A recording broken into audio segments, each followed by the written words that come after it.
Okay, it's Monday as per usual. Double crash going on. I'm gonna make sure that I do fight to this video here.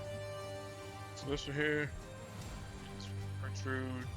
She's faced off against Kraven and loses. So let's take a look at Kraven stats and abilities.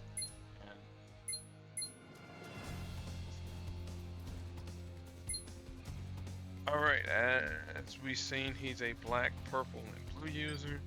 His black ability is Wounded Pride, costs 10.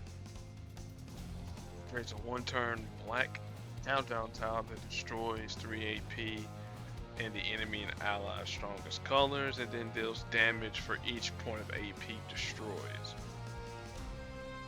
So if you get 6 AP and whatever the strongest colors is or are, excuse me, that's like that's 10,000 damage at least at 370. The lower levels is going to be less than that. Thing like the enemy is his passive purple. At the beginning of the turn, if there's at least 5 enemy strike, attack, or projectiles on the board, then Kraven reduces their strength, and then he'll deal damage accordingly. And then finally, most dangerous game is his blue ability that costs 10. Creates a blue trap tile on board.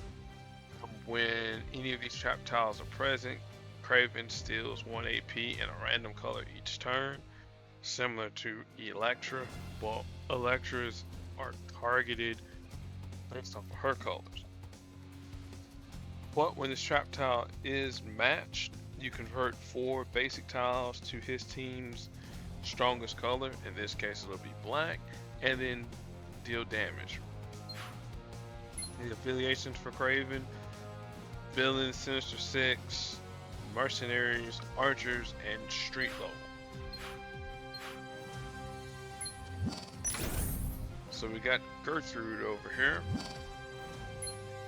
or Gertie, whatever you want to call her. She is a purple, yellow, and red user, though not in that particular order. Her yellow ability is Prehistoric Parent. It's passive. If Gertrude or an ally would take at least 10% of their current health and damage, then you create a one-turn yellow countdown tile that deals 1924 damage, and then you improve a friendly SAP tile by 130 for each friendly runaway on the team. Higher levels, more damage, and a higher increase. Clever Claws is her purple ability, or really their purple ability. They cost 7. Choose 5 basic tiles to become trap tiles. They're matched or destroyed by the enemy. They deal 3897 damage plus an additional 995 if there's another runaway on the team. And then Dino Strike is the red ability that costs 8. You deal 1325 damage plus an additional 1990 damage for each SAP tile combined that you have more than the enemy, max 5, and then you create 2 red 120 strike tiles. As far as affiliation goes, heroes, runaways, A-Force, non-humanoids, and duos for all those that care. So what do we want to do against Kraven? The main thing we want to do, we want to try and generate as much red as we possibly can to keep those strike tiles on the board. As long as we have fewer than 5, then we're okay. Additionally, we want to grab as much purple as we can, so that way we can set up those trap tiles to hopefully make Kraven make matches that are, what's the word we're going to say? The AI will be forced to make those matches.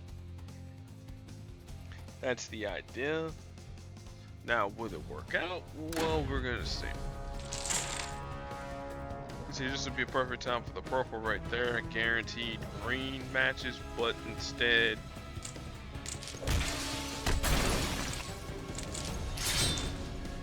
we're gonna do that.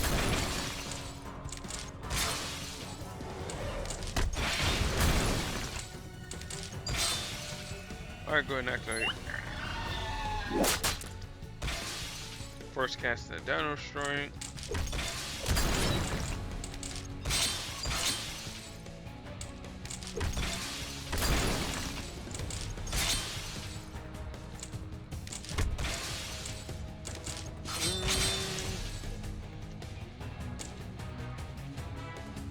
Yeah, we'll go ahead and do that. Alright, so AI is gonna make the match 4, so watch. So, boom, boom, boom. That's gonna get destroyed, and that's gonna get destroyed.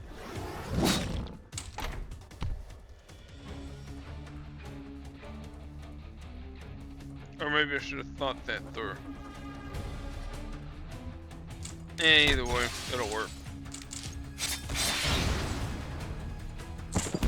See? Told you it'll work.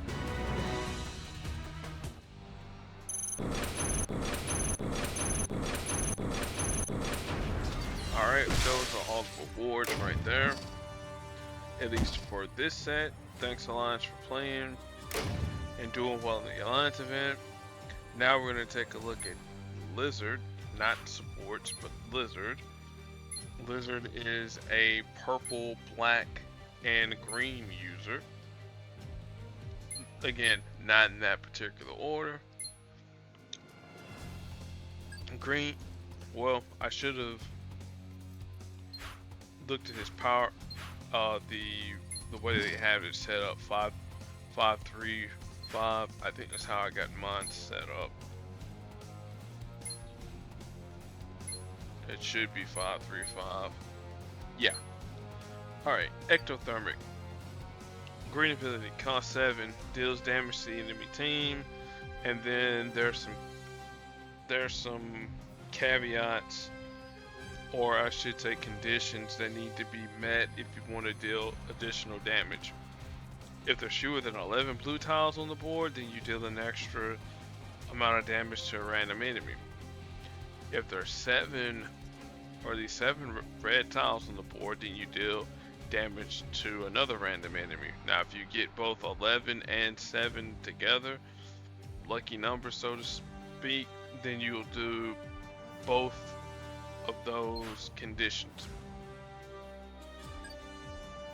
Tail Whip. It's his black ability that costs 7.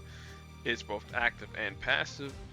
Actively, he deals damage and stuns the target for 1 turn, which we don't like in Crash of the Titans. Passively, if Lizard would take more than whatever the threshold damage may be, then you reduce that damage by a certain amount, and you create a 2-turn countdown tile that true heals Lizard each turn. And then while this countdown tile is on the board, you can activate the Tail Whip, or you can't create another Tail Whip tile, because again, lizards have to take time and regenerate limbs. Are complex. This one here is not a complex ability, it's actually a pretty cool ability. This is 7 purple. You can convert 4 basic tiles in the bottom row to 1 turn fortified repeater tiles that fortify themselves, swap up 1 space, and convert any swapped blue tiles to red, so that feeds into the synergy with Ectothermic. And then whenever one of the repeater tiles reaches the top row and removes itself and its fortification, then you get dealt damage. And then for each of these repeater tiles on the board, Lizard takes 6% less damage, which that's the portion I always forget. His affiliation: villains, geniuses, Sinister 6, street level, and enhanced. Again, not in the order that I read, but that's the order we're given. Alright, lizard. We want to avoid black. We definitely want to avoid green. Purple will take a while for it to reach up to the top of the board. But if we can manipulate the board a little bit, we might be able to get some things to happen our way. Now, lizard will, on the other hand, once those repeaters reach the top of the board, or they start moving, they will start to remove some of our trap tiles on the board, so we do have to worry about that. So that's going to be the strategy. Hopefully my matches will do the talking for me.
Well, we did get a chance to see all of Gertrude's abilities activate, though we didn't get the tile strengthening. We didn't get that, but oh well. Again, no comic book recommendation for the Runaways, because I didn't read the Runaways, so there you go. As far as pairing her up with folks, anybody that can make cheap strike, attack, or protect tiles, go for it. Dakin, either the 2 or the 3-star version, even the 5-star version will do it as well. Nico, Minoru, like we mentioned in the previous video, which I know she should be the next one in the crash anyways, right? Let me double check and see, because I think her affiliation should, yeah, so Nico would be next. I know I could have just double checked to see, but whatever. But Nico will work well with her for obvious reasons. The strike, attack, and projectile buffing, additional strike tiles, you get the drill. Now, let's see here, yeah, like I said, Nico is going to be up for the crash next week. More Women's History Month stuff, so again, play with the women. The Puzzle Gauntlet. If I get this video here uploaded in time, make sure you take advantage of the Common Core. That's 500 hero points. Powers for all 1-star characters, so that's pretty good. And I think that is it for me as far as the crash goes. Thank you all for watching. Hopefully you got some information from this here. Be excellent to your fellow human beings, and going. See you.